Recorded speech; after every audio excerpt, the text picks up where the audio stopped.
Welcome to Docs on Call, brought to you by Methodist Medical Center, with your host, Gina Morse. Good evening and welcome to Docs on Call. Tonight's topic, how to lose weight and keep it off. It's a continuation of a conversation we started last week. We couldn't get to all of your questions then, so we're opening up the phone lines again to help you get on the path to a healthier lifestyle. Just dial 698-3742. That's 698-3742. Let's meet our guests. This week's experts are part of the Methodist Medical Center team, and sitting closest to me is Dr. J. Salimath of the Methodist Weight Loss and Surgery Center. He is board-certified surgeon at Mid-Illini Surgical Associates in Peoria and the medical director of the Methodist Weight Loss and Surgery Center. And to his left is Dr. Jill Wirth of Methodist Medical Group at Pear Tree. Her specialties are in family and sports medicine. And we thank both of you for being our guests tonight and sharing your expertise.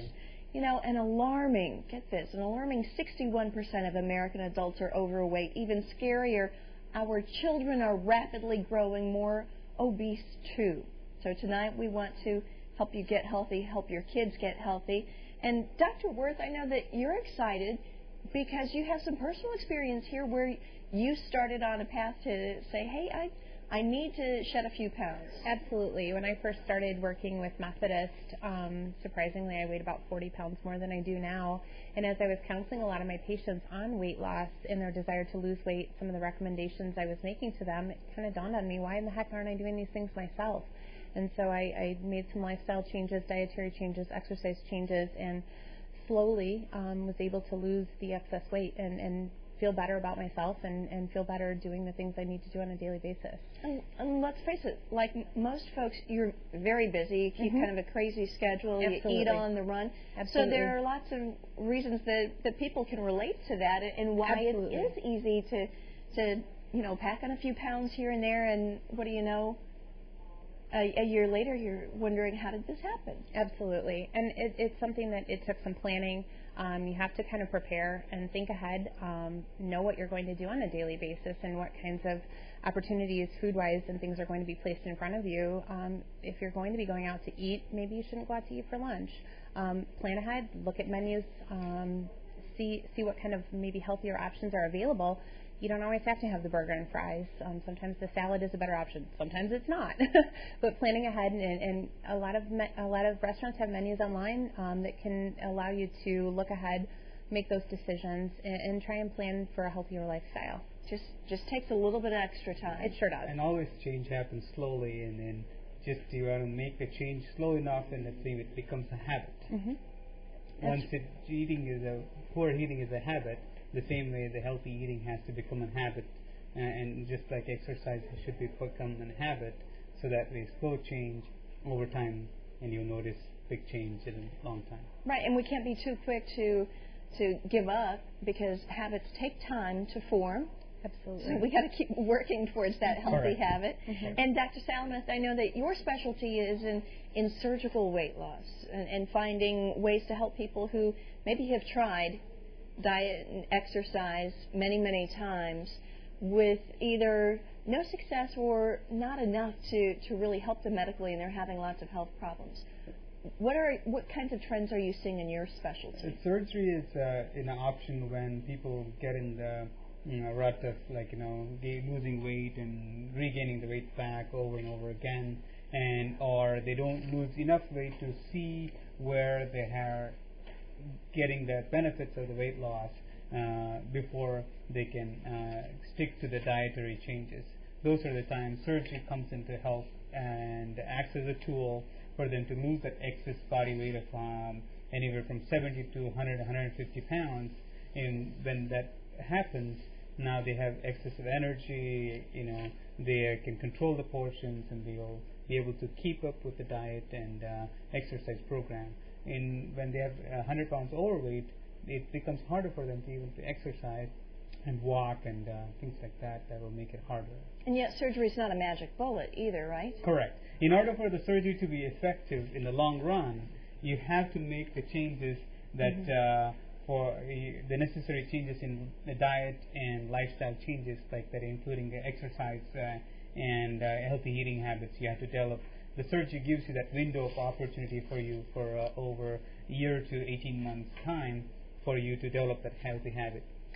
Candy called in with this question. She's wondering if you've had gastric bypass in the past, are you eligible for future weight loss surgeries? You have to take an individual basis, and you have to first figure out why did you regain the weight. And did you regain the weight because the surgery failed, or did you fail to adhere to the dietary restriction that you're supposed to do, and then did you incorporate to any exercise program, or are you eating the wrong type of foods? First, we have to figure out if the surgery failed, then you're eligible for revisional surgeries. Well, what constitutes failure? Why would a surgery fail? In gastric bypass, some instances, in old times, we used to do what is called as non-divided gastric bypass, where we used to create a pouch just by stapling the stomach. And sometimes people used to overeat, and then the staple used to break down, and the pouch is no longer able to contain the food quantity. In those cases, we go ahead and correct to divide the stomach and to make it into divided gastric bypass. In some instances, they can develop fistula between the pouch and the old stomach, making the food go through the natural pathway, and that also leads to weight regain. Okay. Janice had this question for us. She's kind of asking that age-old question, what's the best program? Very simply, how do I lose weight? Well, I'll tell you, there's a lot of programs out there, a lot of commercial programs, Weight Watchers, Jenny Craig, Nutrisystem.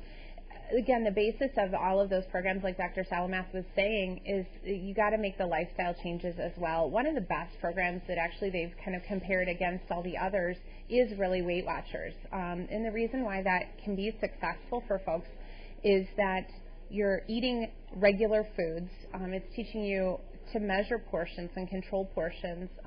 A lot of what they do with the point system is based on a calorie counting, fat counting system.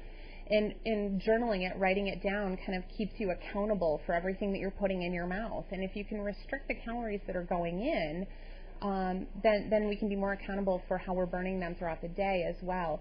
Unfortunately, the big prohibition to Weight Watchers sometimes is the cost for folks. And that's a drawback. So a lot of times what I do is I counsel my patients on a similar, food journaling and measuring portions, and we introduce step by step to get them into those habits of writing things down first of all, then taking the time and making sure that we're measuring, then learning counting calories and things like that, and then being able to add the exercise component to it as well. And if we can do those in kind of a stepwise fashion, then people can develop those habits over time and build on them instead of introducing a whole diet and exercise plan all at once. And it can be very overwhelming and very frustrating if things don't happen instantaneously. It sure can, especially if you want or need to lose a lot of weight. We've Absolutely. got a caller on the line that we would like to take a question.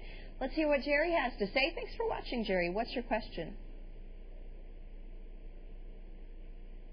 Jerry, are you there with us? Yes, okay. What's your question, Jerry? I know you're talking tonight about diet, trying to lose weight. However, I'm just the opposite.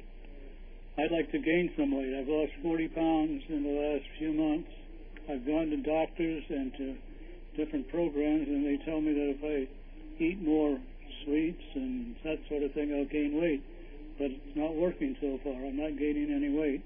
I'm 78 years old, sorry. And I do have Parkinson's disease. All right, Jerry. Thanks for that question, because he has the problem that some people would be envious of, but probably shouldn't be if he's trying very much to gain weight and can't. And he's saying things like, even eating sweets and things. Mm-hmm. Now, is that a good idea? What should he be doing? And to be honest, I'd first make sure you see your doctor. I would want to do a workup, make sure there's not any underlying medical issues that are precipitating this weight loss. Secondly, to put weight on, we want to put the right kind of weight on, and you don't want to load up on high calorie, high sugar foods. We want higher calorie, protein-filled or nutritious foods. So increasing the caloric intake with the right kinds of foods is going to be more beneficial. But again, I'd want to make sure I had a full physical blood workup and make sure there's not some other reason why the weight loss is occurring. I agree with her in that part. All right. Well, Jerry, thanks very much for the question. We've got another question here from Dana. She's wondering how to lose weight and keep it off when you have medical problems. Example, thyroid and blood pressure issues. Those complicate weight sometimes and can cause one to put on extra pounds that they don't want. What do you do? The key is you need to have a good medical doctor to help you manage the medical conditions. You want to have your hypothyroidism well controlled. And even if you have medical conditions that predispose you to gain weight, if you control the caloric intake, the easy one to right off the bat to control calories, control the juices and soda intake and empty calories, candies, and if you can keep all the empty calories down, and if you control the portions, and instead of juices and sodas, if you switch to water, and that makes a big difference. Water naturally has no calories. So right off the bat, you can control the caloric intake. That will help to prevent further gaining weight even with the medical condition. Absolutely. And I think working with your physician, making sure you're getting regular checkups. If you do have thyroid problems, making sure that you're checking your blood work and that you're on the appropriate dose. If we can control those control those medical problems and keep them under control, it's going to make the weight control easier as well. All right. Let's hear what Rachel has to say. Thanks for watching Docs on Call. What's your question? I was just wondering, I've heard that if you've had your gallbladder removed, you can't have the lap band surgery. So I was just wondering if that's true, and if so, why? That is absolutely not true. Even if you have had gallbladder surgery, or even if you have had other open surgeries, I still do the laparoscopic gastric band or Roux-en-Y gastric bypass surgery, or even sleeve gastrectomy that we do offer. I think that you've been misinformed. All right. All right. We're going to take a quick break and come back, take more of your questions in a few moments. We're glad you're watching Docs on Call. We're back right after this. Welcome back. We're exploring both surgical and non-surgical solutions to weight loss tonight. If you've struggled with your weight, or you just want to take off a couple of pounds and lower your cholesterol, then the team from Methodist Medical Center wants to help. Just call us with your questions. The number 698-3742. That's 698-3742. Again, our guests are Dr. Salimath and Dr. Wirth, anxious to take your questions, whether you're calling in or just writing in, as Amanda did. She writes to us. She says she's 64 years old, has arthritis, fibromyalgia, neuropathy. How can she lose weight if she can't move around much? And then she adds, does insurance pay for weight loss surgery? Yes, insurance does pay for weight loss surgery. And if you're having trouble moving because of your being overweight and your arthritis is getting worse because of the weight, and in those sort of scenarios where surgery comes in to help. By example, you're over the age of 60, best candidate for a sleeve gastrectomy, which has less risk of complications related to malabsorption or anything like that. You don't have that, and you don't have to worry with the lap band. You don't have to worry about refilling and filling. So sleeve gastrectomy is a very good restrictive procedure with limited complications, and we have a lot of experience with that.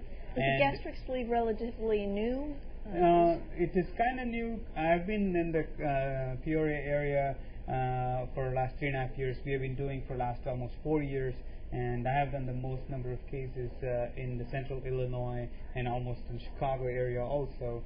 And our results are extremely good. It controls the portions and it decreases your appetite, and so we have zero complications or zero death due to this surgery. And it helps you to control the portions and helps you control the caloric intake. And so you lose, within a year, on an average, our patients have lost anywhere from 70 to 130 pounds, and which will help your knees and your hips and feel better. And when your pain is better, I think you can incorporate the exercise along with it.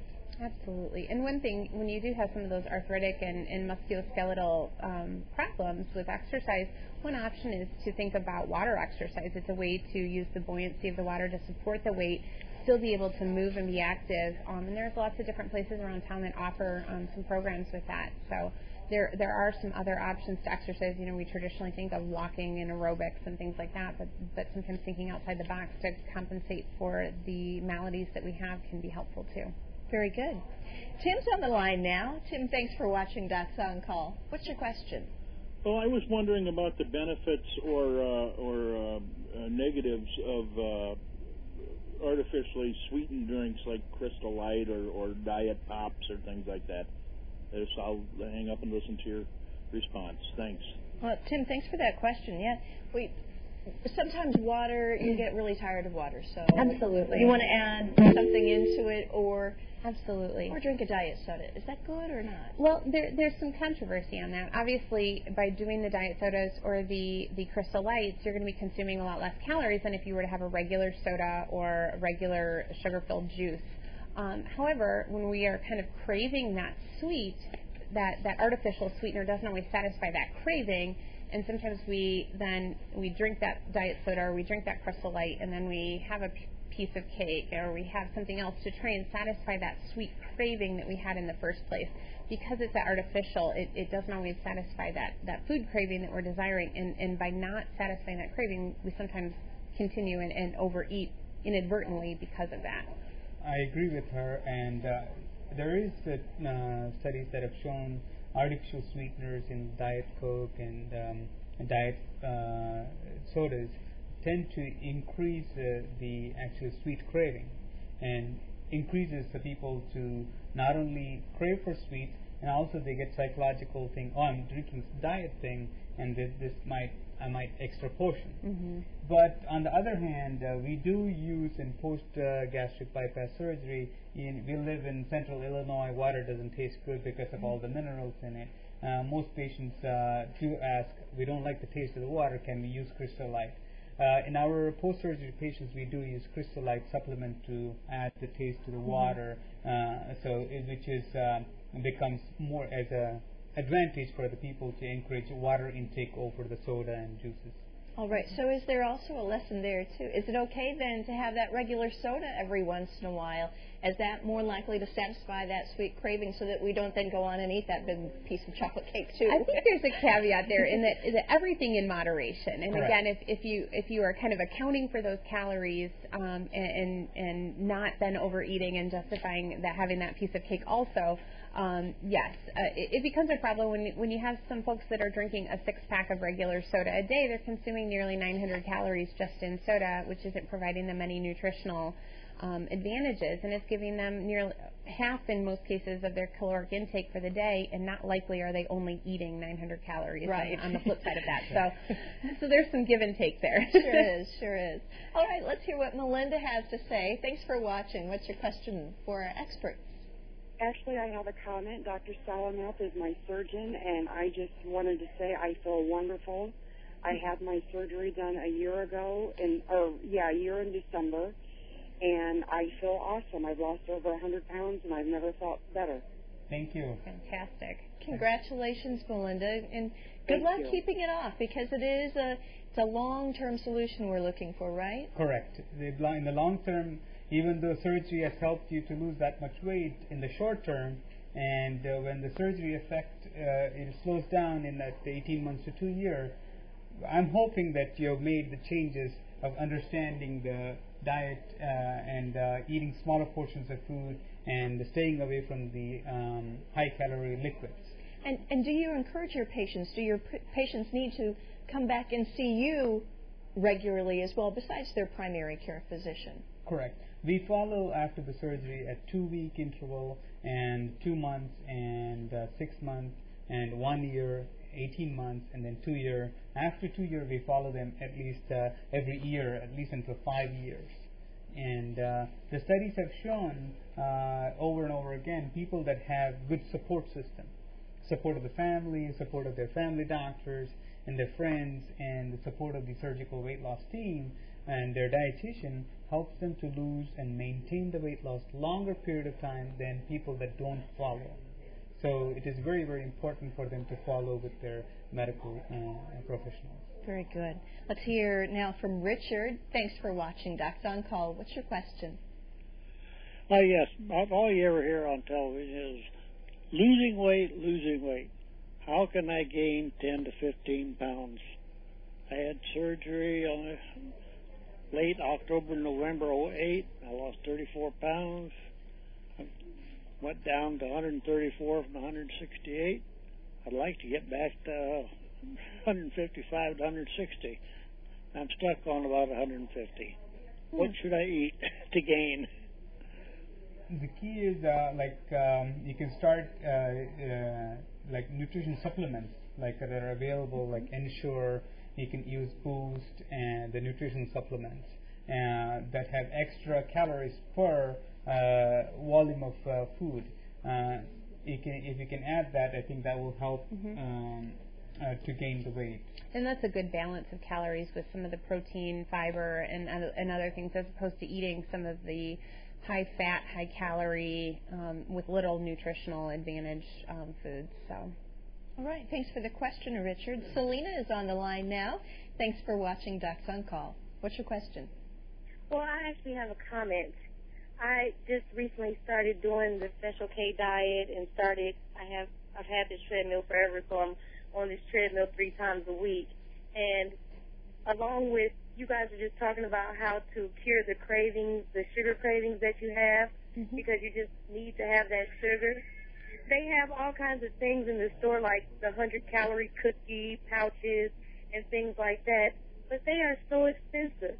So what do you do when you're just, I started Special K diet and I'm eating this cereal and I'm eating more baked foods and more fish and things like that, but then you don't have any snacks throughout the day. And you get to the end of the day and it's time to go to bed and you think, boy, I wish I had a tub of ice cream to eat. That's right. Right. Selena wants to cure those cravings. The cravings can be easily handled by replacing with healthy snacks, like fruit and vegetables as snacks. Along with, you may, if you can control, you can have a whole piece of chocolate if that's what it. But if you can control it, the key is the portion control. If you're going to go for a scoop of ice cream, if you can stop at a scoop of ice cream, then that's okay. But if you're thinking of eating a tub of ice cream, that's the difference. Yeah, exactly. Yeah, and fruit is a good source of natural sugars, and provides some other nutrients too. So you can satisfy some of those sweet cravings with the fruit, but get some nutritional benefit from it as well.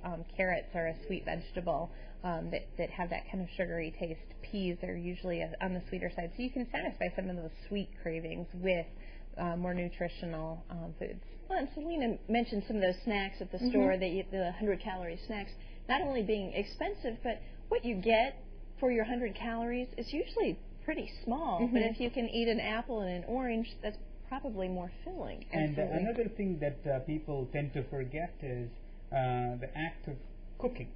Instead of buying pre-made snacks, you can take charge and make those snacks that you like, and then have less calorie, less butter in it, and decrease the amount of calorie per gram of the snack.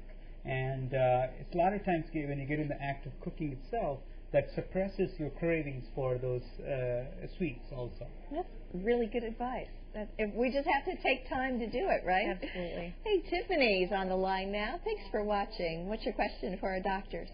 I didn't really have a question for Doctor. Doctor, this is Tiffany McAllen. I had a surgery at the end of April, and every time I come into the office for my 3 months, 6 months visits, it's like family there in the office, and everybody knows you, and everybody genuinely cares.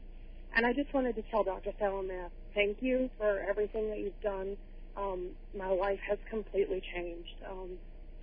It's only been about 8 months, and I've lost about 150 pounds. And he's walked me through it. I had a really rough time in the beginning, and he's done so much for me and been there for me and come to see me in the hospital when he didn't have to. And I just wanted to say thank you, because not only is he a great surgeon, he's a good person in general. And I just wanted to say thank you and let everybody know what a great doctor he is. Thank you for your kind words. Oh, well, good luck. Keep it up. 150 pounds, that's no small feat. No. And not always typical of surgery either. So she must be doing something right on top of that, taking your advice to make those lifestyle changes too. Exactly. Essentially, the patients, they empower the patient. The surgery acts as a tool, along with their making the commitment to change. You know, if you're not ready to make that change, then you should not consider surgery. Good advice.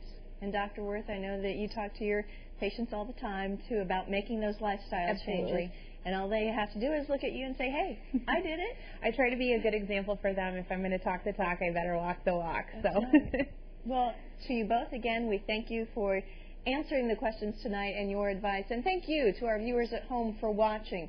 Join us again in 3 weeks on February 7th for another Docs on Call. Until then, I'm Gina Morse. Good night.